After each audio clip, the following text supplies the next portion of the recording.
Welcome everyone. Our topic for today's webinar is Disruptive University. Current times, in the onset of digital revolution, we've seen several changes in the way knowledge is held, transferred, and developed. Accelerated by the pandemic, this has created a churning of current education system and an urgent need for agility and flexibility for the universities. Disruption of current education to make room for new ideas has become the hallmark of excellence, indeed the differentiator for those who will succeed in the next level of university education. Topical and timely, this webinar of experts who are at the cutting edge of this debate are gathered here to take this idea further. Few questions that arise from this note are, what is a disruptive university? Why is disruption of the current education required? What does it disrupt? How is a disruptive university run? What are the outcomes of disruption? Who is it for? What is the journey of the student like in this disruptive university? What is the impact of the shift on the academic and administrative content? What changes in relation to policy, regulation, governance, etc. need to be done to accommodate the disruptions in education? I would now ask our keynote speaker, Dr. M.M. Shalunke, to start this very interesting and topical debate. Let me introduce him for those who don't know him already. Professor Manikrao Shalunke is the Vice Chancellor of Bharati Vidyapeeth, Pune, as well as the President of Association of Indian Universities. Prior to this, Dr. Shalunke has served as the Vice Chancellor of Shivaji University, Kolhapur. He was the first Vice Chancellor of the Central University of Rajasthan, as well as the Vice Chancellor of ICMOU, Nasik. Professor Shalunke is an acclaimed organic chemist with more than 150 research publications and 1 patent to his credit. His postdoctoral research experience includes having worked at Weizmann University Institute of Science, Israel, University of Vienna, Austria, and Northwestern University, USA. He is a fellow of Royal Society of Chemistry, Maharashtra Academy of Science, and has received the Best Teacher Award of the Government of Maharashtra. Kindly share with your views, sir, with us. Thank you, madam. Good evening to you all. At the outset, I would like to congratulate Ansel University, particularly Honorable Vice Chancellor of Ansel University, Professor Kumar, for organizing this webinar on the subject of interest for benefit of entire academic fraternity. I am privileged to be part of this elite panel. The first point is definitely there will be disruption in teaching models adopted by institutions. The model of teacher in the classroom will eventually lead to teacher delivering content through online mode. This should be the practice. The modes of assessment too will change with the technology, playing a vital role in conduct of online examinations and provide instant test results to students. This immediate feedback will lead to the students to develop and understanding where they stand and what needs to be done to achieve the desired outcomes. Due to technology, the traditional models of the universities conducting the programs will be challenged. The current UG and postgraduate programs that are longer in duration will become obsolete. The students of the immediate future will prefer minor courses, certificate programs, small modules that will impart the most essential skills considering the employment scenario. The points of entry and exit will be flexible and learning will be lifelong. Universities will have to face this reality and gear up to make education more accessible and relevant. The changes that impact us and the future will happen faster in an accelerated manner. Quality will be the focus, and due to this, some universities that may not be able to adhere to the current requirements will shut down. In turn, some universities that have established themselves as a brand will grow as they will offer the best education and current required skills. Some online platforms such as EDX, Coursera, Udemy, Upgrad will gain prominence for making available vast knowledge resources through MOOCs. Therefore, education institutions should be more vigilant in use of technology and create the best content. The campus life will be impacted due to this pandemic and the need to maintain social distancing. The interactions that take place between the student in campus is great source of learning knowledge, which will be affected. Big business houses and technology firms will enter the education market as they will see many opportunities. However, this will be too expensive for students to afford. The universities will have to customize and build their own technology platforms. With the use of digital technology in education, online universities will flourish, leading to marginal cost in education. However, as we embrace digital technology, the concept of digital divide has to be looked into seriously. During lockdown, most universities started using online teaching such as Zoom, Google Classroom. While it may be easy to connect one set of students, reaching some other students may be difficult due to low internet bandwidth. This is particularly true with the students from rural areas, leading to inequality in terms of what to be delivered to the students online. The blended learning will increase and should be the most suitable learning mode, and this will be the future. This will involve a blend of teaching concepts online and conduct of practicals or experience-based sessions in classroom or working at industry to gain practical exposure and attending classes online. Though the blended form of teaching, the word can be brought to the classroom with experience of leaders or professors of other institutions. Online education will be strategic priority, not only conduct of teaching and assessment, but because it has potential for generation of new revenues. Now, with the permission of University Grants Commission, Meno Institute will commence fully online programs for benefit of all kinds of students. In my second point, I will discuss the potential disruptors that have disrupted our everyday life, and it is coming into the higher education and will disturb the fabric of learning.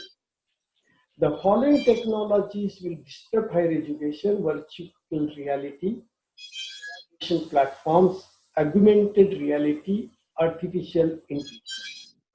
The last point I would like to discuss is the conflict between tradition and. We have witnessed the various phases of education. Education 1, the Gurukula system, master to a few people. Education 2, the traditional university, one to many learners. Education 3, distance learning, 1 to very many learners across the spectrum. And education 4, total innovative technology enabled education. Okay. During the lockdown, we are discussing and exploring how to evaluate the students, providing marks are the basis to the student achievement. Gurukula system provided most practical way of the student assessment, and these systems needs to be adopted. Our education system has its roots in traditional values and construct of society. Our traditional knowledge and practice must be integrated in our higher education while they undertake innovation. In summary, universities in near future will have to embrace and apply technology enhanced learning and will have to emphasize more on content creation. Universities will have to partner with the industry and other degrees to its employee, which may in turn be beneficial to the organization to attract and retain talent. Thank you. Thank you all. Thank you, Dr. Shalunke. So it is quite clear and it's emerging nearly all the aspects of a university life, whether it's education, whether it's on-campus life, entry, exit, content, academic content, everything will have to rise up to the challenge, will change, will have to respond to this major shift that is happening. Thank you. I will now call on our next speaker, Dr. Anant Rao. Dr. Anant Rao is an emeritus professor of finance, ex-dean at the Dubai Business School, and ex-chief academic officer at the University of Dubai. Dr. Rao obtained his PhD in applied economics banking from the University of Minnesota, USA in 1991, and an MS from Purdue University, USA in 1985. He is certified chartered financial analyst since June 2000. Dr. Rao is an active researcher in the areas of enterprise risk management investments, bank management, assets and liabilities management, corporate finance, stability of emerging financial markets, derivatives, and efficiency of financial services firms, and artificial intelligence. He has executed several consultancy projects for the Dubai Chamber of Commerce and Industry, as well as a few USAID projects for capacity building of 2 business schools in Iraq. As an official volunteer of the Association of Advanced Collegiate Schools of Business, he served as peer review team member, initial accreditation of many international business schools. Prior to joining academics in 1997, Dr. Rao served at the State Bank of India in various managerial roles for 15 plus years. Dr. Rao, would you share your thoughts on these issues, please? Thank you, Dr. Bhupati, and thank you for the President Association of Indian University, Dr. Solanki, and all my panelist colleagues. The topic which I am going to talk about is based on my experience about the student's journey in this epidemic or pandemic, whatever we call. How is he going to handle this in Indian condition? But in global condition, we have experience because we are always under risk from various events like swine flu, Ebola, name it, or even hurricanes, floods. So the disruptions are there. Classes are cancelled. There is discontinuity of students coming to the classroom, and we have to keep in touch with those students all the time. So we resorted to online learning even 15 years back, and we made a compulsory policy that 15 to 20% of the curriculum should be having embedment in the online learning tools. For example, simulations, projects, case writings, and interaction with the faculty, both synchronously and asynchronously. These are few issues which went on experimentation since 15 years. And today we are comfortably in a position to say that we have matured in this area. And last March for that matter, the whole programs in the University of Dubai was put on online 100%, without students, without faculty coming to the classroom. So the experiment, which was successful, and we have done it very successful. And for the graduate program and programs, we took a different route because they are not the same target market as undergraduates. We started looking at the structure of the program itself. Is the program, is the 4-year PhD program a necessity for the students to be always in the classroom or interacting with the student, faculty members? So what we said was, Let us break the curriculum of this 2-year program or 4-year program into modulars. I thank Dr. Salunke for bringing this issue. The focus today is on modular content. The focus is not on 1-year, 2-year, 3-year programs. It is on the modules. The shorter the module, you're mitigating the risk of disruptions from these disasters. That is one of the risk mapping tool we adopted very, very early on in our university. So we structured the program not based on take 14 courses in fall semester or 5 courses in spring semester or 2 courses in summer semester over a period of 2 years, complete 28 courses. No, we broke that chain and we said we will go for unit level outcomes, modular level outcomes. Let us focus on 3 to 4 weeks programs, not semester program. So we condense the program of the long term to a shorter period of 3 to 4 months, 3 to 4 weeks. Why 3 to 4 weeks? We can adapt very fast any distress condition in these 3 to 4 weeks and look for an alternative solution of the next 3 to 4 weeks. So at the end of the 3 to 4 weeks, the students would be completing the assessment, and those assessments are based on not the content of the traditional type. These are the higher learning outcomes, maximum 4 to 5, as prescribed by the International Qualification Grid Framework, accepted globally, for which the Government of India is also one of the signatories. So these learning outcomes are to be mastered by the student under any program, whether it is undergraduate program or a master's program or a PhD program. The moment that those learning outcomes are mastered, whether it is 3 to 4 weeks program, 3 to 4 weeks short duration or 1 year duration, it does not matter. Student has the flexibility, student can go on his own pace and complete these outcomes at his own sweet time. But at the end of the program or at the end of those 3 to 4, because of the module learning outcomes are mastered, he gets a badge or he gets a certificate.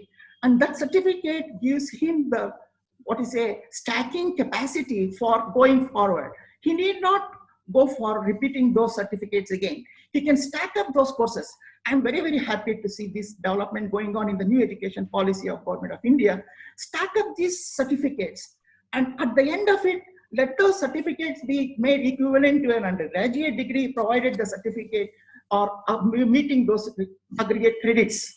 Same thing in graduate program. This will help the student to go for a continuous life learning without looking or locking himself for 3 years or 4 years.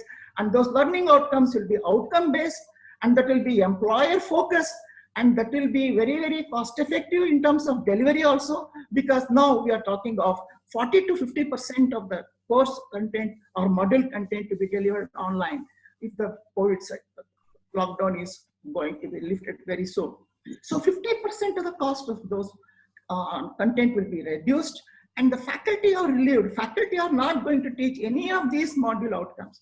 The students have to take the responsibility under the qualification grid framework to self-learn, to take responsibility, to autonomous learning, to work under different contexts, face the reality, undergo risk management, and at the end of it, they have got so much of learning inbuilt into their mind that they would not like to go for a job.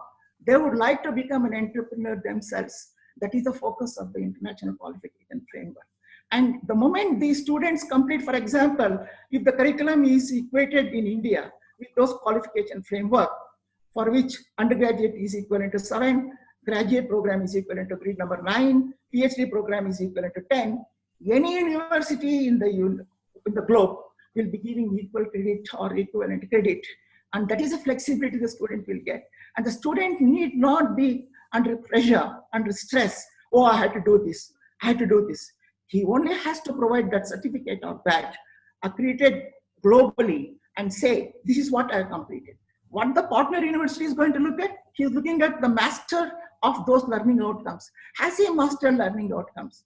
Not the duration, how many months or how many years he spent in that university. As long as the learning outcomes are mastered by the student, whether it is a student or whether it is an employer coming to the student, there is a free flow of academics going to practice, practitioners coming to academics. This is the flexibility which has been built in, and students can hear a sigh of relief. over a period of time, oh, they're lost, their time is not lost because of these disruptions, and they always have the capacity to go back and work out, to take additional learning modules, they can keep on learning outside. And Shalinka is absolutely right. This is a lifelong learning. There is no end for a graduate program. There is no end after PhD. Even at the age of 80, 85, if he has the capacity to learn, he can learn. And that is a flexibility these students are going to get through this change in the structure of the program based on the international qualification framework. And this is what I want to suggest to the students. These are very good. Don't get disturbed. Don't get confused. These COVIDs are just a sort of a reality check for us. We have gone through these disruptions earlier also, but now it has become a behavioral change in everyone's mind in Indian context. And so we were not prepared to accept it, but now we have to accept the reality. And that is where we are going on. And students can hear a sigh of relief in the normal program. Thank you, Dr. Rao. I think you've raised a very important point, and I've often thought about this, that, so far we've been teaching backward. It's been a backward learning. We decide what the graduate profile is, what the ultimate end is, and then we break it into bits, and then we design it backward. And what you're suggesting is learning can be forward. That you can do a forward learning by going step by step. Start with your strengths, go step by step, and learning can flow like a river. It doesn't have to, fall on its own head. And I think that is a very important shift, playing on the student's strength. Let the student be in command, let them decide what they want to do, and chart their career forward rather than, seeing it as a stressful outcome they must complete. So thank you. That's a very positive outline of what future holds for us. May I now call the next speaker, Dr. Amit Kapoor. Amit Kapoor, PhD, is the Honorary Chairman of Institute of Competitiveness, India, as well as the President of India Council on Competitiveness and Editor-in-Chief of Thinkers. He is the Chair for the Social, Progressive, Imperative and Shared Value Initiative in India, and sits on the Board of Competitiveness Initiatives in Mexico, Netherlands, Italy, and France, and University of Vermont SEMBA Advisory Board. He is an affiliate faculty at the Institute of Strategy and Competitiveness, Harvard Business School, and an instructor with Harvard Business Publishing in the area of strategy, competitiveness, and business models. Amit Kapoor is an author of several bestsellers, including Riding the Tiger and The Age of Awakening, the story of Indian economy since independence. He is a columnist with IANS Business World. He has worked with Niti Aayog in various capacities, such as on the development of Ease of Living Index for Indian districts. He has worked on assessment frameworks for Municipal Performance Index and Ease of Living for the Ministry of Housing and Urban Affairs, Government of India, among other contributions. May I ask Amit now to enlighten us on what the future holds for us? Thank you, Vibhuti ji. Thanks a lot for having me here. Thank you, Dr. Kumar, for having me on the panel. It's absolutely a delight to share my views here on the whole idea of disruptive university. I'll pick up from what Dr. Salunke and Dr. Rao had actually said, some very pertinent points. But I think I would like to make a very interesting point to begin with, and that is that if we say that disruption is happening now, or disruption is actually because of technology, I would have to disagree with you. Disruption is not technology. Disruption is going to happen across many things that we are actually looking at.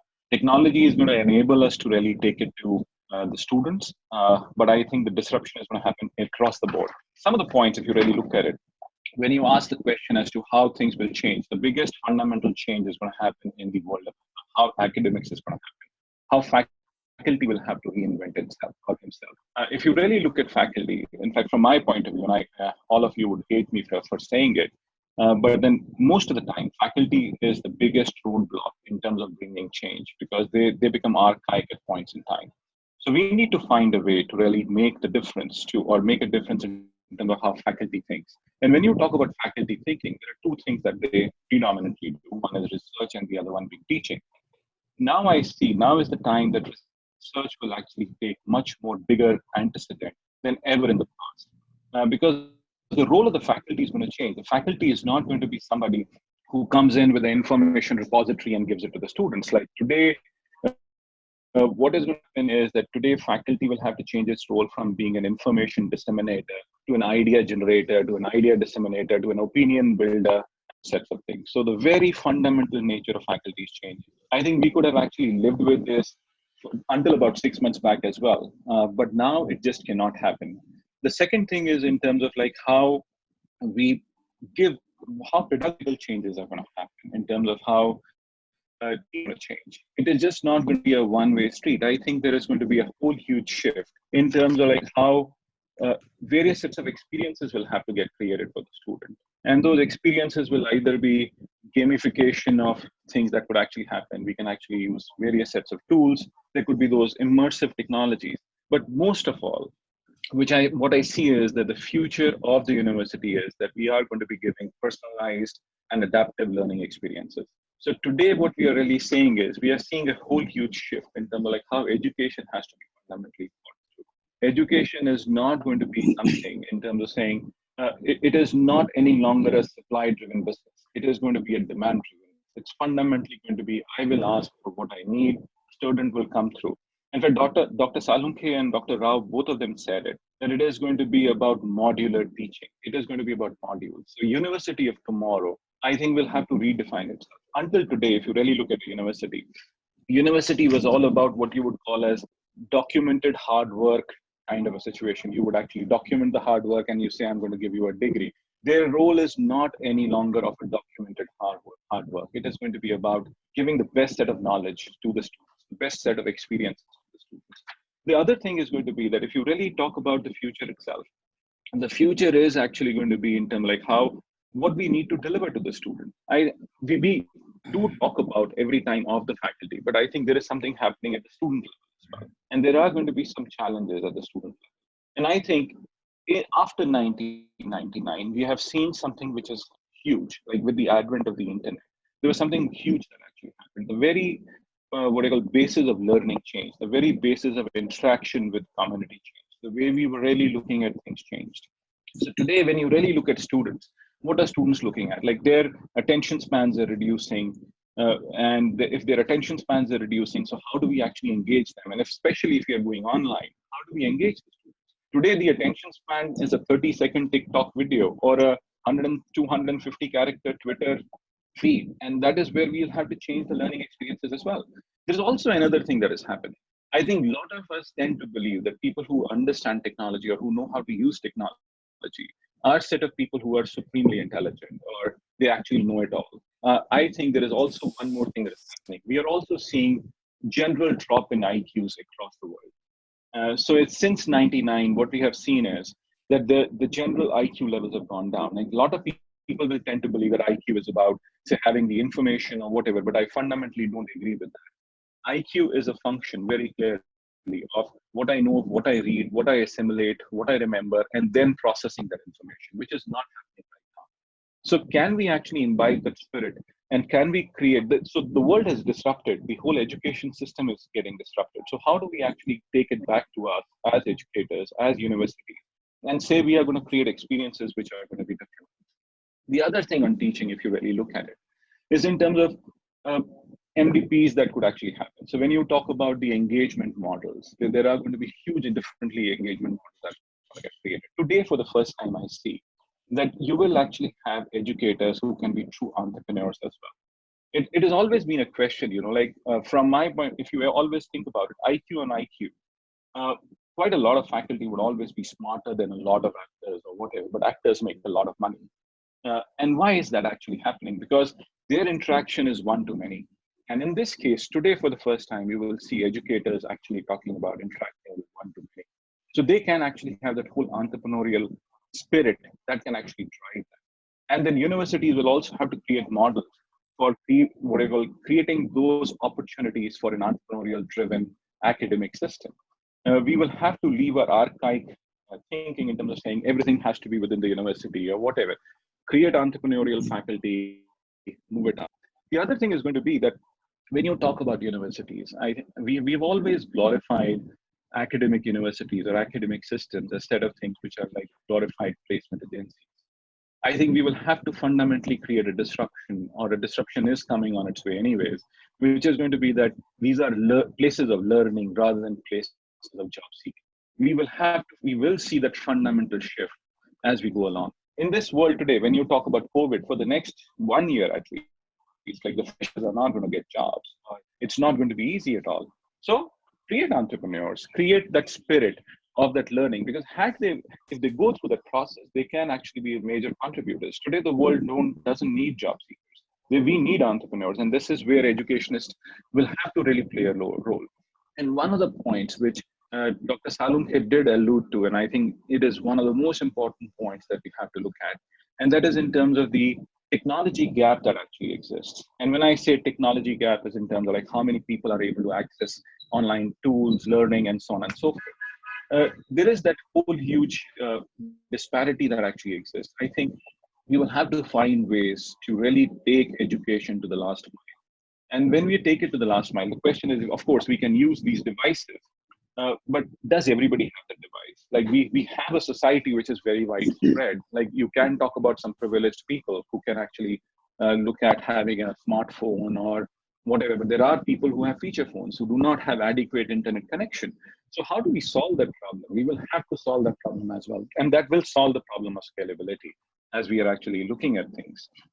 And last but not the least, but there is a role of a regulator which will have to change quite significantly. And from my point of view, the regulator will have to see in terms of like how do we really understand the process of learning and assess the process of learning. What we have seen in the last few months, and that actually comes out with some negatives that have happened in the system. We have asked everybody who has not been able to take the exam, is it the right thing to do? In the present context, yes, but I think it can send a wrong message as well. We need to create processes wherein we are able to evaluate whoever has actually been there.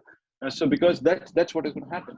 And one more thing that we will have to look at is that today, when you really talk about what you would call as the future, what does that future generation need in terms of the skill sets? We will have to understand it. I think nobody thought that you're actually going to see an absolute what I call disruption that is going to happen in the way the world works. It has happened in the last 6-8 weeks. But now is the time when we will have to think as to what are the skill sets that are required. Because the way things have changed, the skill sets that are going to get required in the next few years are going to be hugely different. And all of us who are so obsessed with the idea of engineering, technology, etc., we'll have to understand that we have to take the idea of art, literature, and everything to the students. If we don't do that, they will not be great individuals thinking of human beings and so on and so forth. And we will have to take it to that level as well. So that is where things are really going to be lying. It is going to be about what is it that I'm able to give to the students in terms of what they want. It is going to be about creating that academic experience, creating that whole set of courses. And at the end of the day, it is going to be about exactly to what was alluded earlier in the panel. And that was that we are going to have various sets of modules that can actually happen. So our next age university, from my point of view, is going to be a university who's able to get the best of people, best of educators from across the world, create that course, create the program, and give a documented degree, if at all you might want to say that. And that is what is going to be the future. So the world is actually just going to be hugely different as we are really looking at it. It's just that COVID has enabled a lot of change. It is not only technology, it will require huge levels of thinking across the board. The student, the faculty, the administration, the regulator, everybody will change. Absolutely. And that's what the future is looking at. Thank you. So these are some of my initial remarks. Absolutely. You just outlined your dream university, which we all hope we will be able to achieve one day. And, every aspect of the university life will be touched by this. And you raise really very, very interesting points, which we will come back to later. And I would ask our next speaker. I would request our next speaker, Dr. M.S. Mudithaiah. Dr. Mudithaiah is a Pro Vice Chancellor of NITI University, Mangalore, recognized as A-grade university by the MHRD and NAC. Dr. Muditaya is a postgraduate in cost accounting from University of Mysore and a PG diploma holder in marketing and sales management from Bharatiya Vidya Bhavan, Bombay. Dr. Muditaya completed his PhD from Mangalore University. He has strong research interests in international business strategy, financial inclusion, and sustainable development. In his career at the NITI, Dr. Muditaya has served as the registrar, the director of global initiatives of the university, director of Justice K.S. Hegde Institute of Management, principal of Dr. NSAM First Grade College. He has published 6 books, several articles in peer-reviewed journals, and completed more than a dozen funded research projects. May I ask Dr. Muditaya to share his views on the subject? Hello, everyone. Happy to be part of this webinar, providing an opportunity to interact with the leaders in academic administration. Thanks to specifically to Dr. N.S. Kumar of Ansal University for organizing this webinar, as the whole world is struggling to combat with the onslaughts posed by the COVID-19 situation. In my presentation, I would like to just touch upon a few of the concerns as an academician and academic administrator I have. It is true that like all other sectors, even in the higher education sector, is also required to think differently and act with disruptive innovations during and after the COVID situation. For me, you asked what is a disruptive university. For me, a disruptive university is one that continuously does things differently so as to make it relevant in the changing environment. If that is a disruptive university, it would make the yesterday's model of education irrelevant for the benefit of all the stakeholders in higher education.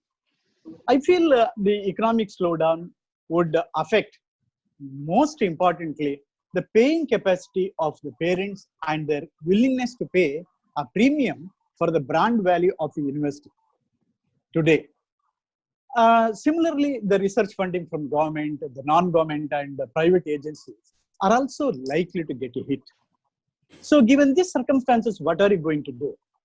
Especially in the post-corona era, both the self-financing and the private university and the state-funded public universities will have the compulsion of adopting the techniques of cost control and cost reduction. I feel this is going to happen very strongly.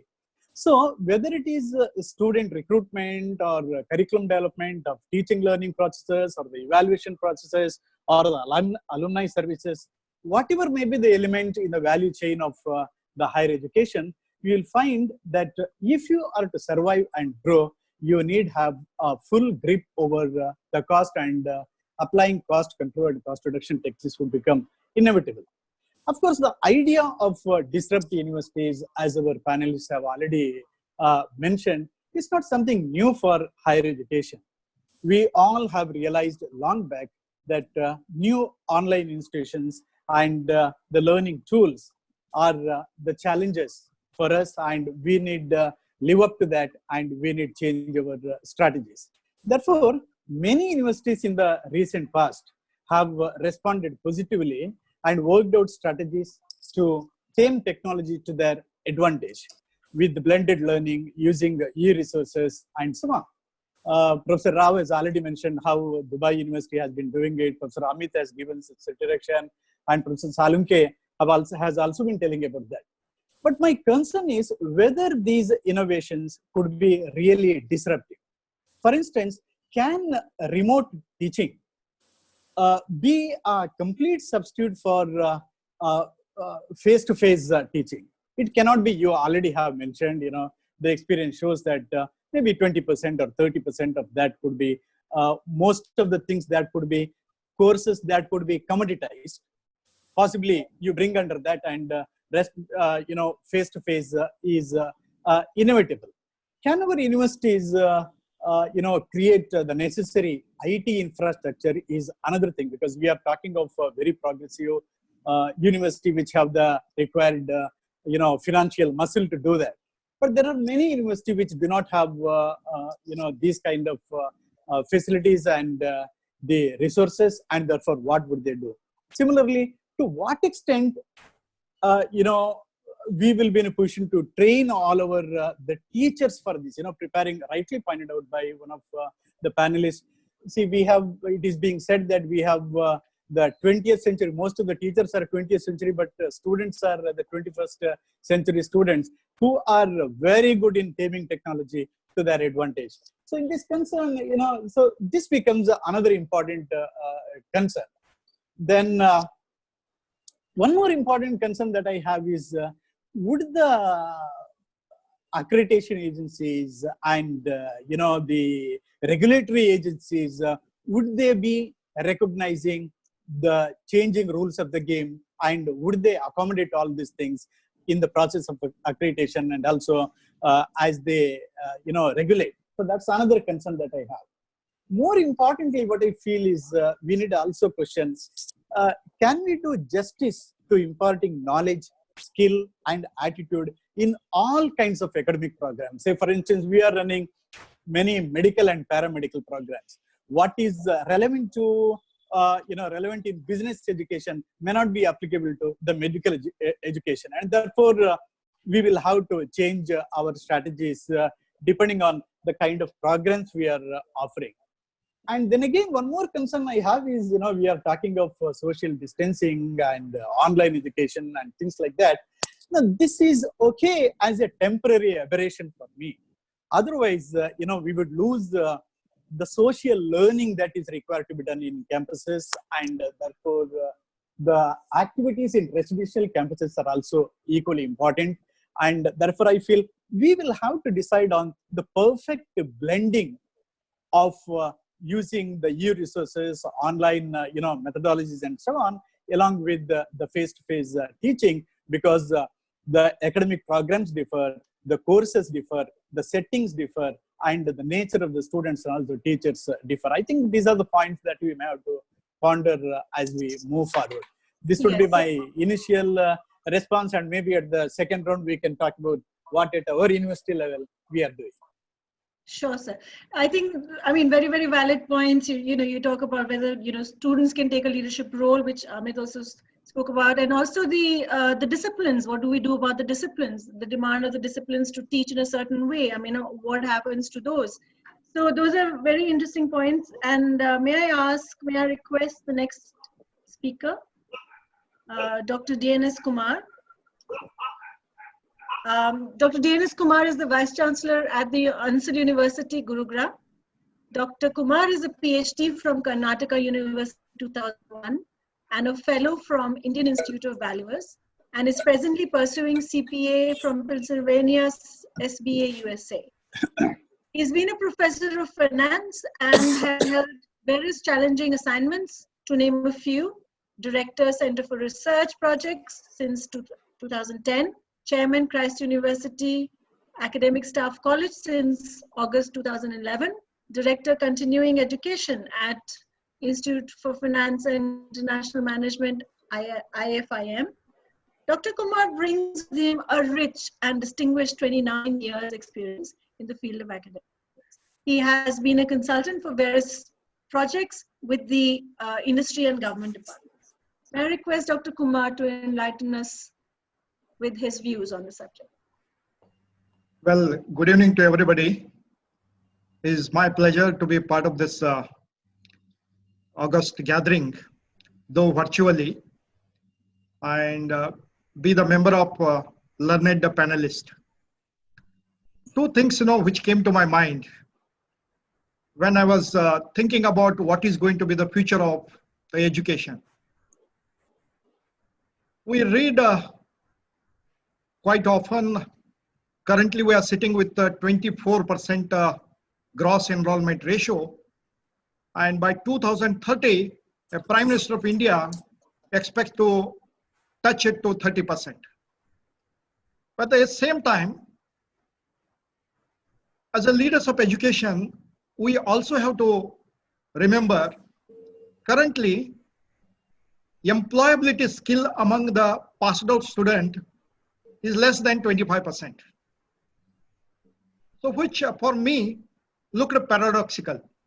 One side, employability skills are very poor. And another side, taking note of demographic dividend that we have, we want to increase gross enrollment ratio. Then I thought there should be some deliberation how we can disrupt the higher education. Because university is an organ of civilization. And this civilization requires health sector to do well, education sector to support well, and infrastructure also. We have to, recall ourselves, try to understand currently what are we doing? Why employability skill among the students is less than 25%. We are in a competition in the field of education, and this competition is symmetric competition.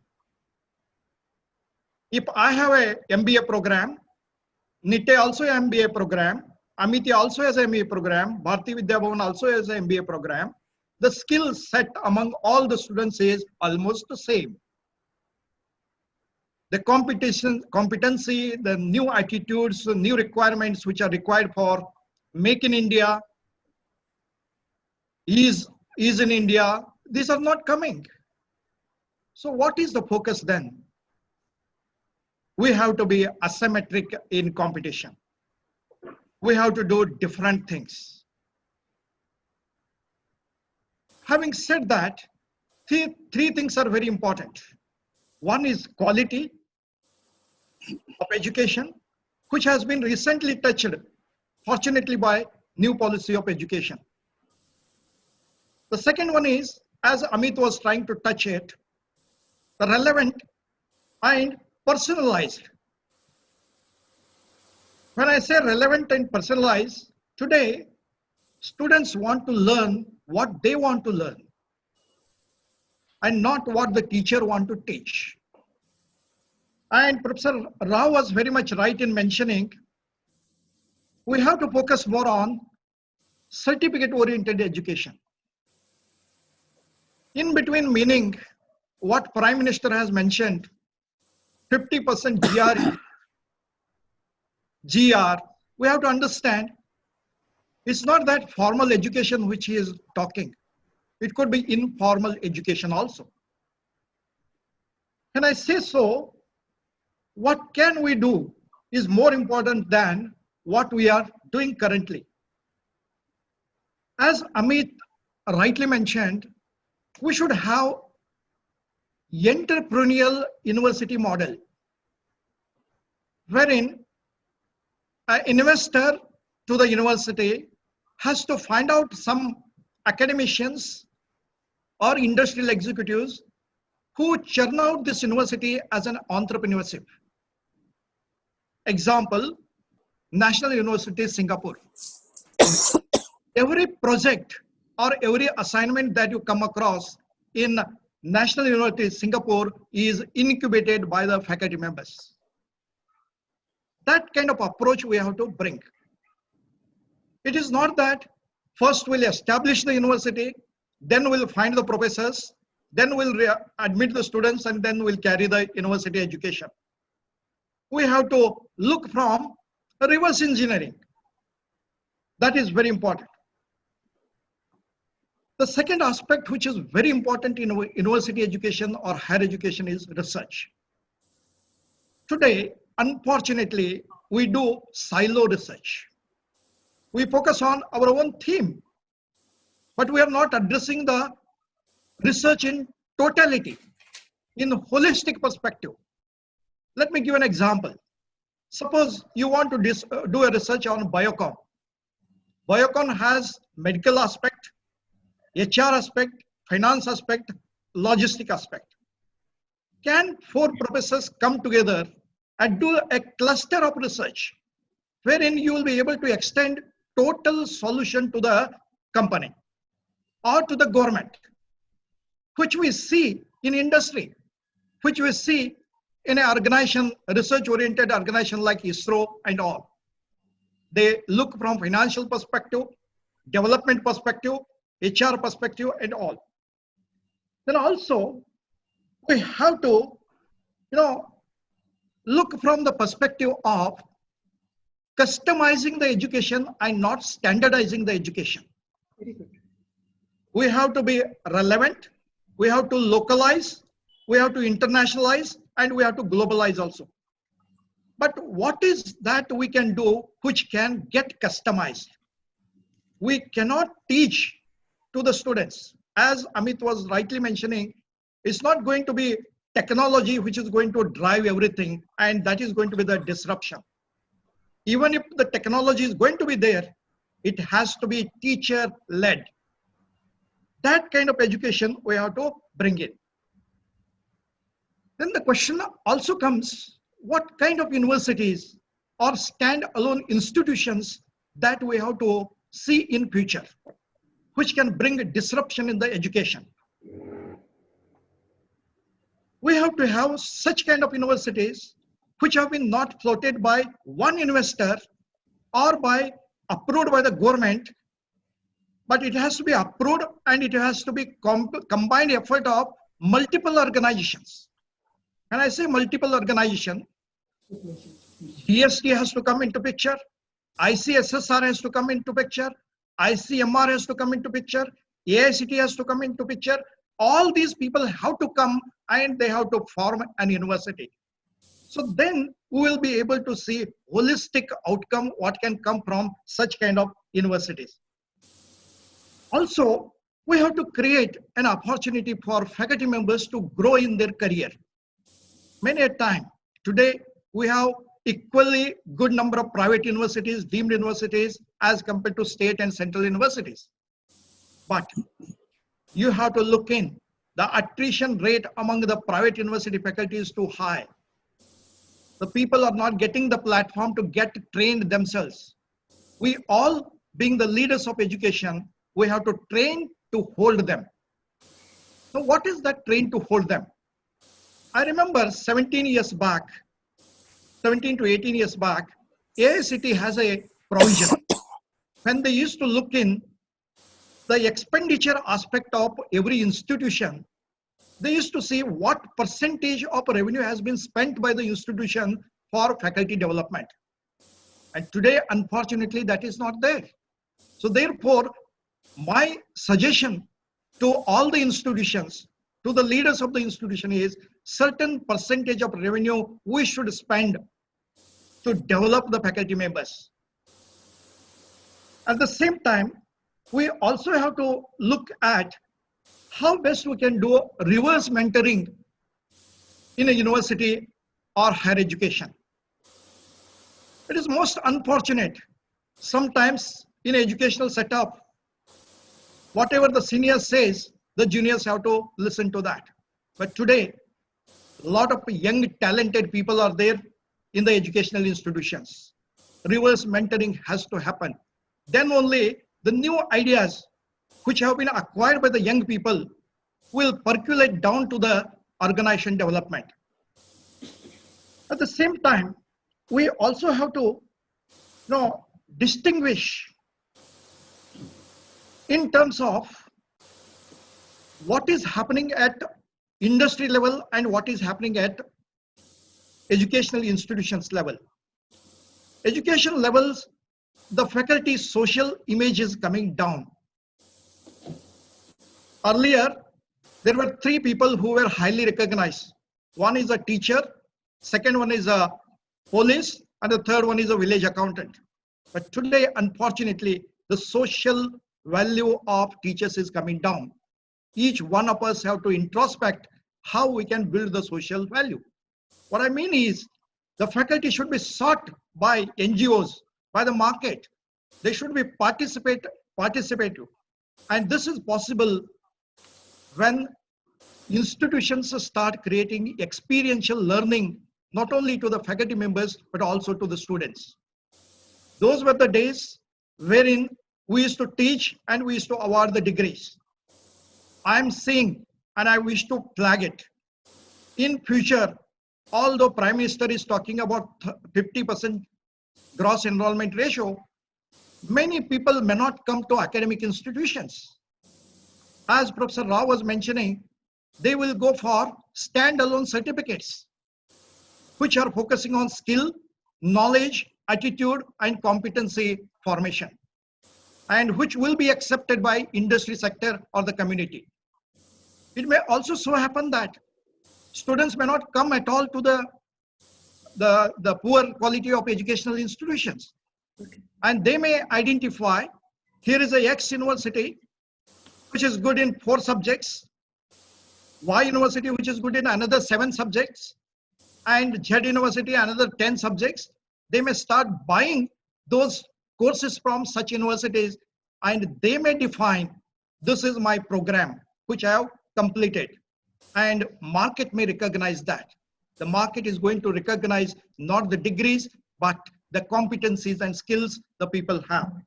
So therefore, what I would like to suggest at the same time is there has to be, joint investment. Investment should not come from only one investor or only from the government. The investment for good educational institutions has to come from multiple organs of the society. When we are in the education field, our students are required for defense also, industry sector also, education sector also, horticulture sector also. Why different organs of the society cannot come forward to make an investment and create such universities who can really bring disruption in the learning? So what I want to conclude is we have to reinvent ourselves, not only just intellectually, socially, culturally, geographically, ethnically. Then only we will be able to make a good mark. And for that mark, that is what I say is long tail, for which the new generation of students are looking for. Thank you so much. Before I conclude, I would like to make one announcement. On 18th of May, we have another seminar wherein 3 faculty members one from German, another from UK, and third one from US are coming for the webinar. What is higher about higher education? It's not just education, it's a higher education. And what is that component higher? So that will be deliberating. Thank you so much. Thank you, sir. I think those were really pertinent points, and we are really, we are 1 minute short of our time. It's always a good sign to run out of time than have too much time and nothing to talk about. I think we need another, half a day of deliberation to really exhaust our ideas and come round to speaking about all of them. There are about 42 questions, 99 comments on chat box. I was going to propose a roundup session, a closing roundup of one thing that you have done in your university, which is different from how you were normally functioning. So one idea that you already have implemented in your work, in your university, in your academic teaching, learning, which you wouldn't have done without this disruption. So, Dr. Salunke, may I request you to kindly give us, your experience of one thing that you've done differently? The pandemic affected the conduct and completion of curriculum in most of the universities and also in our university. However, we could switch over immediately to online teaching. The reason was we have created this particular platform 5 years ago.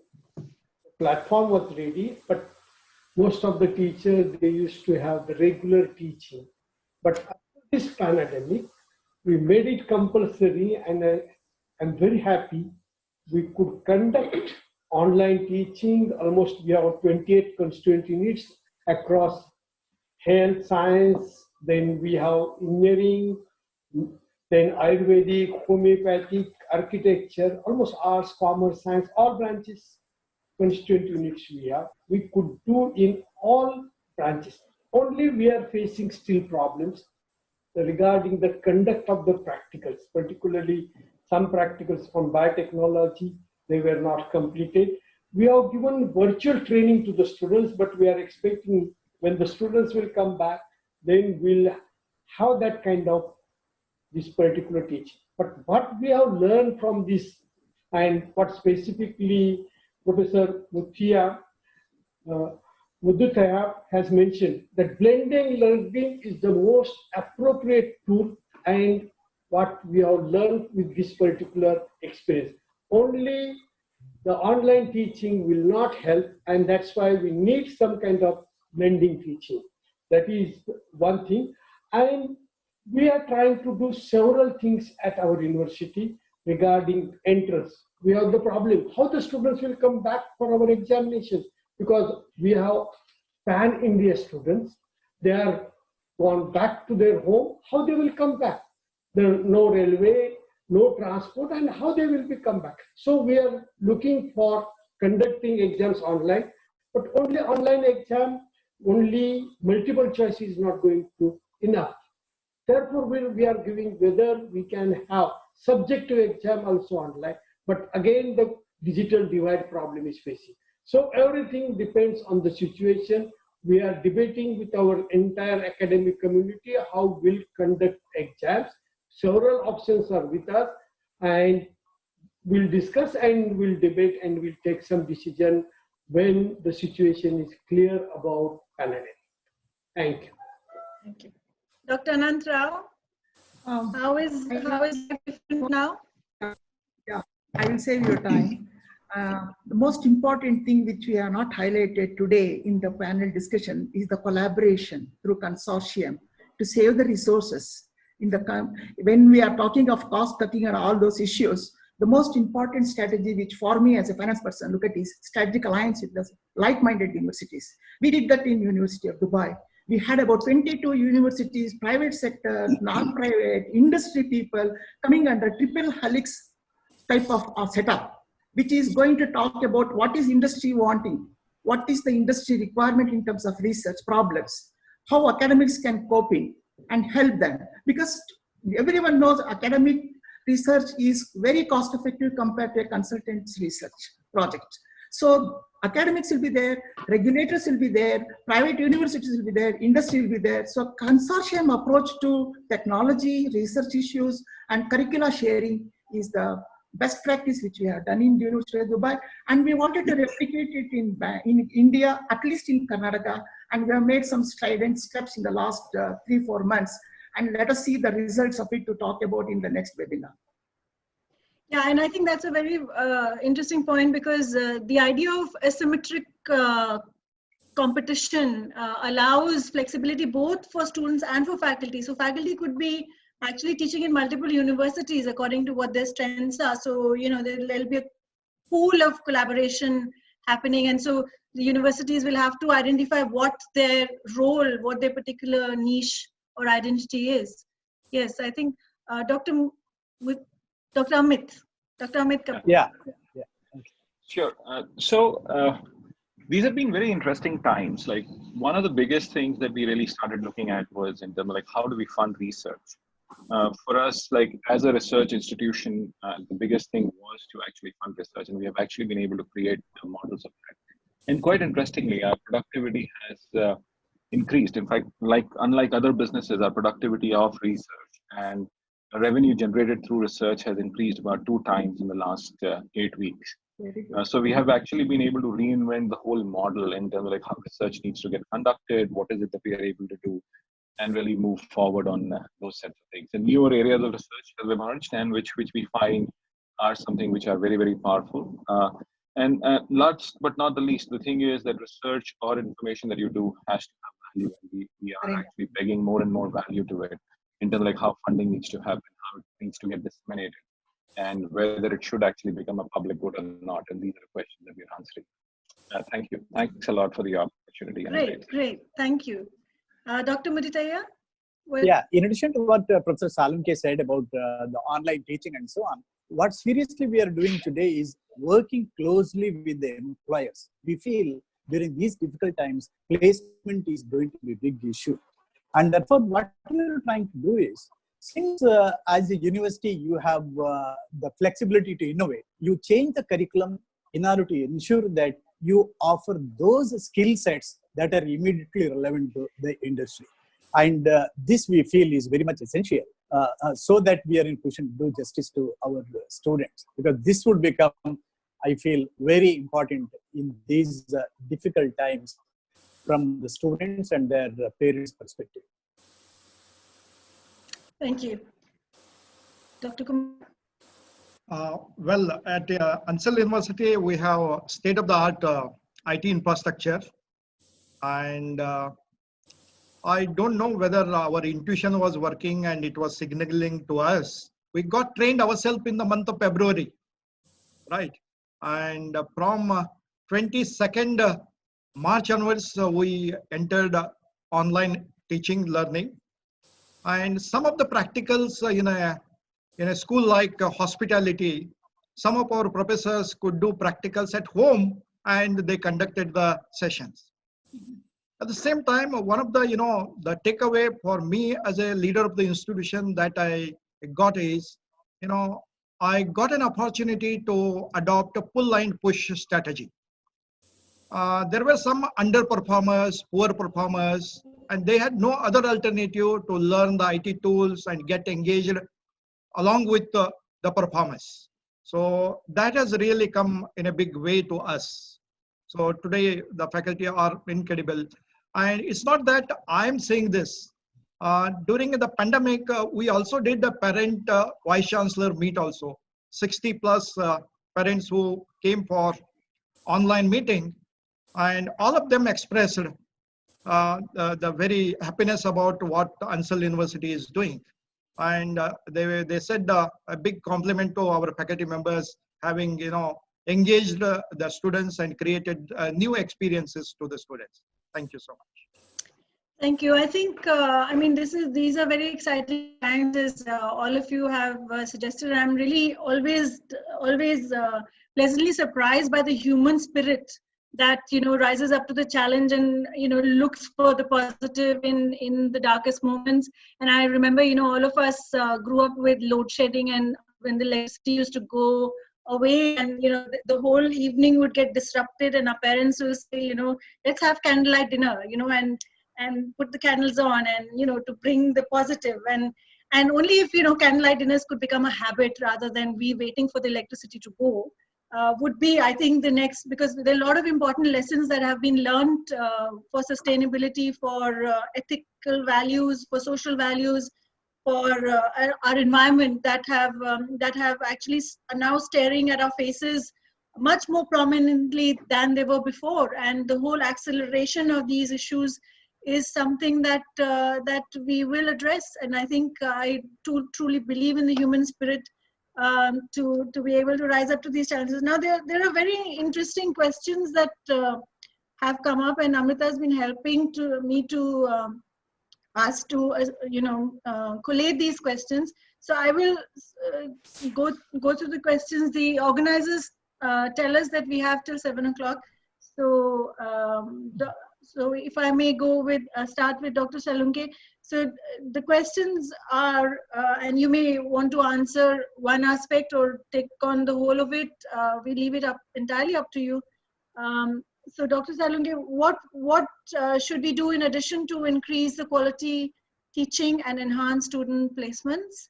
How to handle subjects like quantitative analysis, analyst operation research by online methodology, interaction is must in these kind of subjects. So what do you do where, physical presence is required for the discipline, and how do you come around to that problem? See, research now is changing very fast with this discussion. Now I get calls from my students. Now everybody is trying to work towards this epidemic.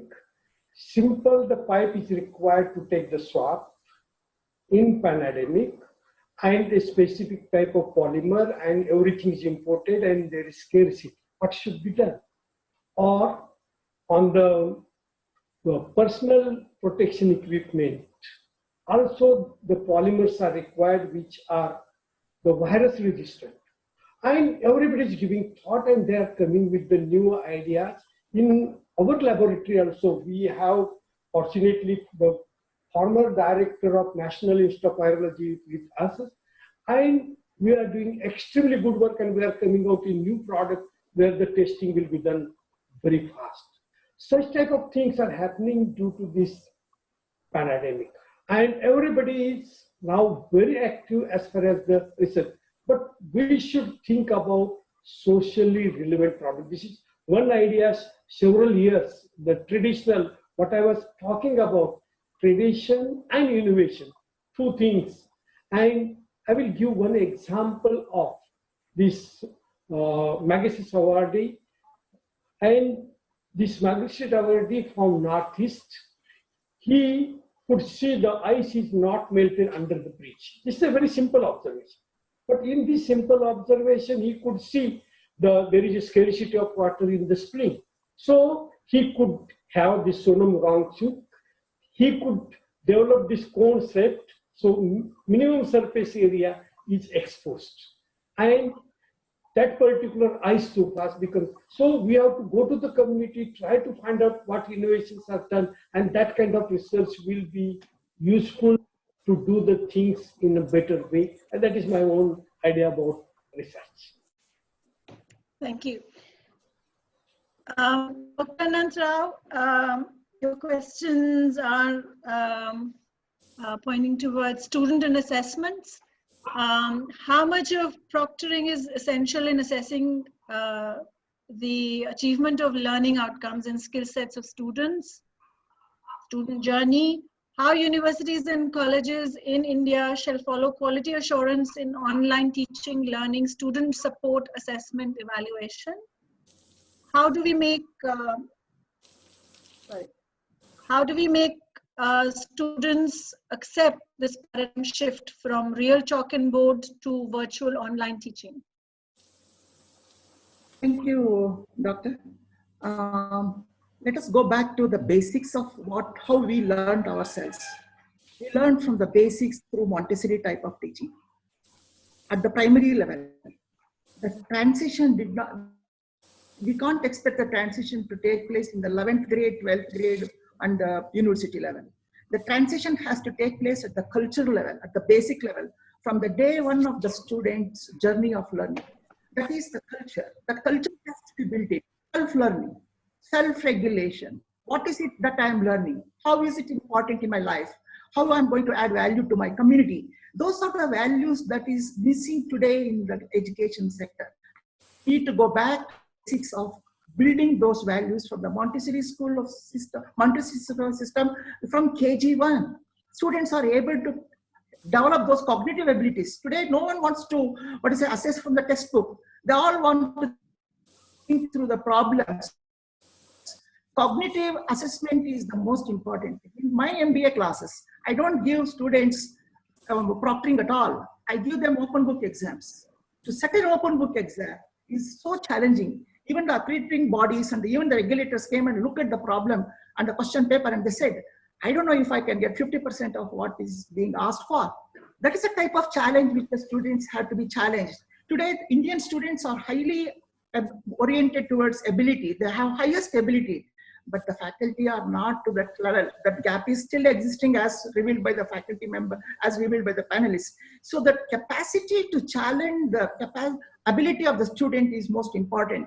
And if that is there across the faculty members, that is going to be easy for assessment of learning. We don't want to assess. We don't want to create grade. We don't want to pass anything. Whether the learning outcomes have been mastered. And those criteria have been set up by the UNESCO already. And we don't need to reinvent the wheel. Follow the qualification grid for each of the program, starting from the 7th grade, 8th grade, 9th grade, 10th grade, at the PUC level, at the undergraduate level, for all levels of disciplines. That is the way curriculum assessment has to be done, and we are doing it internationally, and Indian system has to cope up.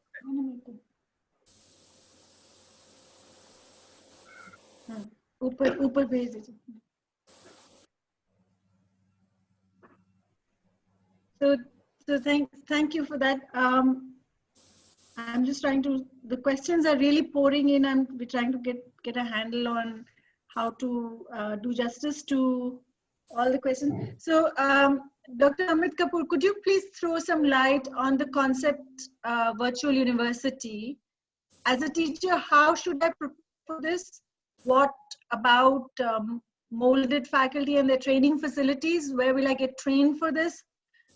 For entrepreneurship development amongst teachers, is there any financial provision made for all these to be offered in undergraduate colleges apart from seed money given to the campus? What will be the logistics of this kind of education system where application and working becomes the way you learn something? Yeah, this is a great question in terms of where does the funding come from, or and who does support your entrepreneurial journey. I always say you don't need any support from any institution from an entrepreneurial journey. It is actually one of the biggest misnomers that you need money to start. You are in an idea industry. What we play is on ideas, and each of the ideas that we have has the potential for making a difference and potential for revenue generation. So I think if you know what you're doing, if you're great at it, you can simply go out and actually create a model around it. I can just certainly tell you for myself, we created this model of revenue generation around the idea of competitiveness, and we ended up creating the largest think tank in the country in less than 10 years. Our revenues today from research are far greater than quite a lot of business schools. In fact, we break that barrier even for the top 10 business schools in the country. Our research budgets are higher than that. So if you really look at it, that is where it has to go. So we have to find ways to understand how research can actually get. How we get funded and how we generate revenues for it. And I think the second thing is that we have to respect our time on our own way. A lot of times we don't respect our time. I think each of our things is about, when I give time to anything, it's an activity which has to get monetized. And I think a lot of faculty hate me for saying it, but I think that our time should get monetized in the best possible way, and that's where it is. We just don't. We presume that everything has to be free of charge, and universities should actually allow faculty to do this. In fact, I think in the US system, faculty is allowed 3 months to do whatever they want to do. They can have their own consulting institutions or consulting bodies and so on and so forth, and no sharing is required at all. Why should we actually even have that model? So we should go into that model of letting faculty do what they want to do for 3 months. Don't need fund. It's your idea, and you can actually take it forward. It's a very interesting proposition to combine one's own research and projects alongside teaching. Dr. Mudithaya, in the course, what will be the scope of social sciences, languages study, medicine, science and technology program? Where more practical approach is required? Experiments done by SKD RDP initiatives in offering entrepreneurial skills through modular programs. The syllabus of Indian universities are not updated to fulfill the need of the society. Syllabus is not unified. What is the way ahead for this? So there is also this, this thought that we are an ancient culture, we are an ancient civilization, which has taught the world Guru Shishya Parampara, and now suddenly, there is this distancing happening. Should we chuck all of that out of the window, or are we indeed, on our way to developing something unique because of that, the culture we have? Yeah, yes, I agree with you. And we have come too far from those days, that we should understand.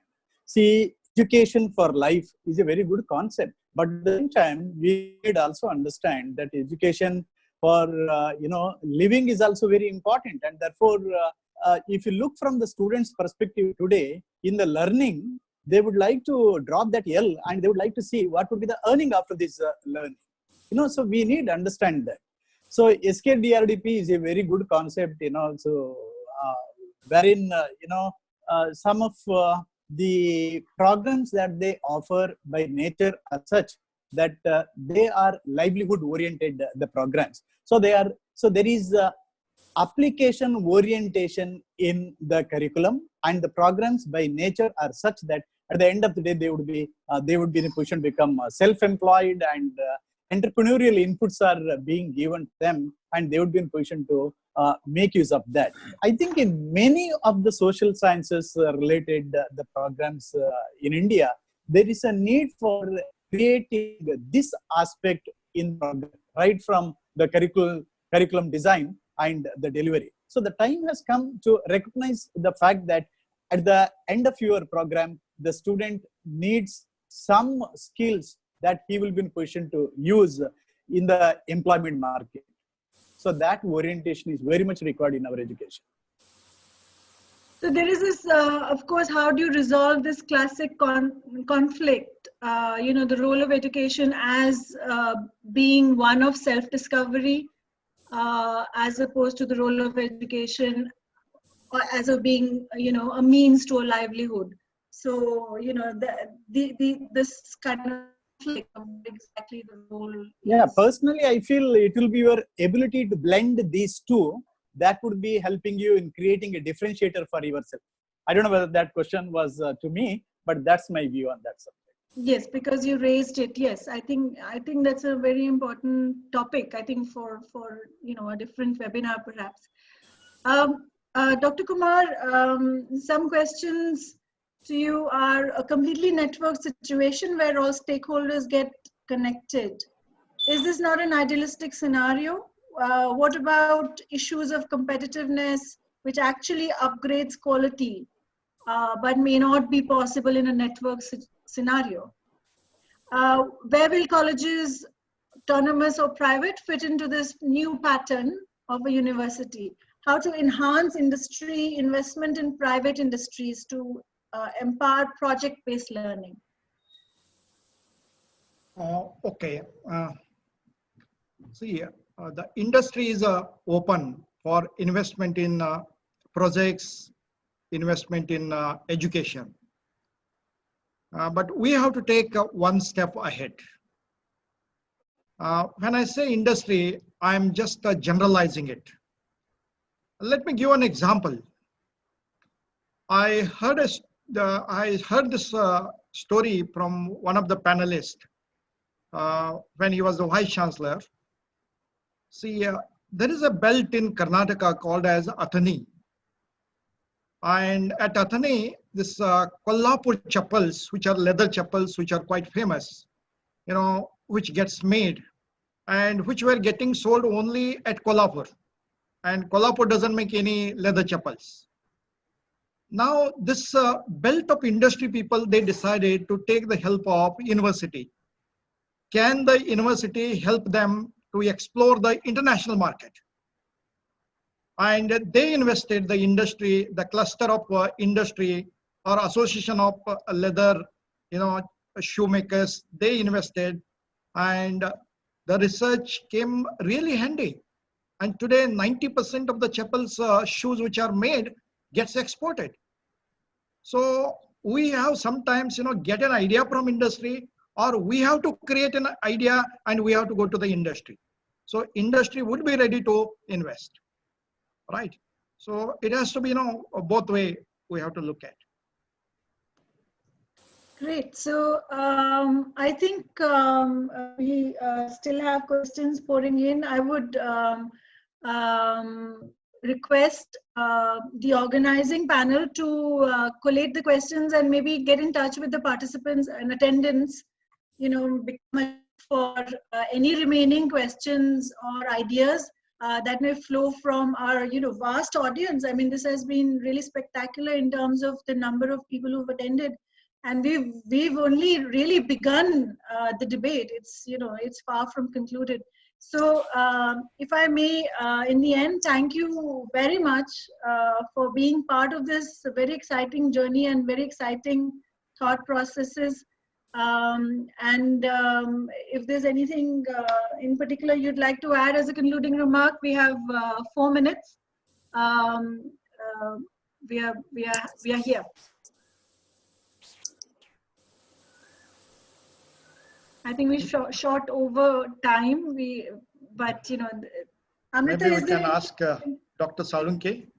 Yes, yeah. Dr. Salunke, would you like to have please give us some concluding remarks to ponder on?